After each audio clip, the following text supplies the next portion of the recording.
The Supreme Court is now deciding whether President Trump and all presidents should have presidential immunity. It comes up in the context of him asking his supporters, people like you and others, to go to the Capitol on January 6th to protest, and he made it clear that it was to be done peacefully.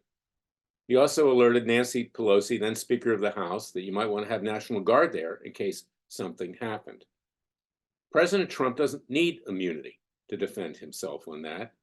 And frankly, nor should any president have any immunity. No more than a federal judge or government officials should have immunity. There have been many people who have been filing amicus briefs claiming there should be immunity for presidents. Why should there be immunity? Should President Biden have immunity for taking bribes from communist China, Ukraine, and Russia?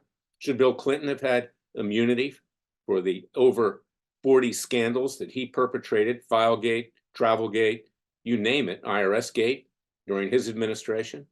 Presidents are not above the law, and they should not be given immunity. So I, for one, on behalf of Freedom Watch, I'm not filing an amicus brief in that regard because government officials, whether it's the president or anyone on down, need to be held accountable.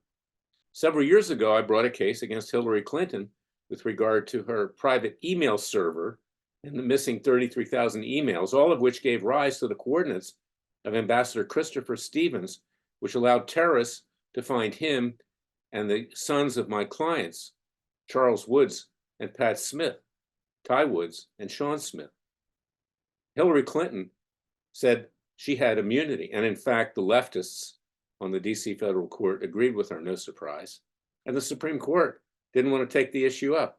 Well, it is time, and that's why we have a Third Continental Congress, to make it clear in our Constitution, because there's nothing in our Constitution that gives either the president or anyone else immunity in the government, that they don't have any immunity. They're just like us. They're not above the law. They're not privileged, and they have to answer when they commit crimes like everybody else.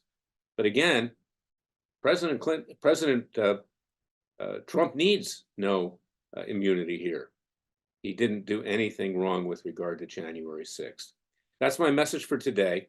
Remember, the Father and Son will help us if we help ourselves. Go to freedomwatchusa.org. We are your Justice Department. You have no government Justice Department.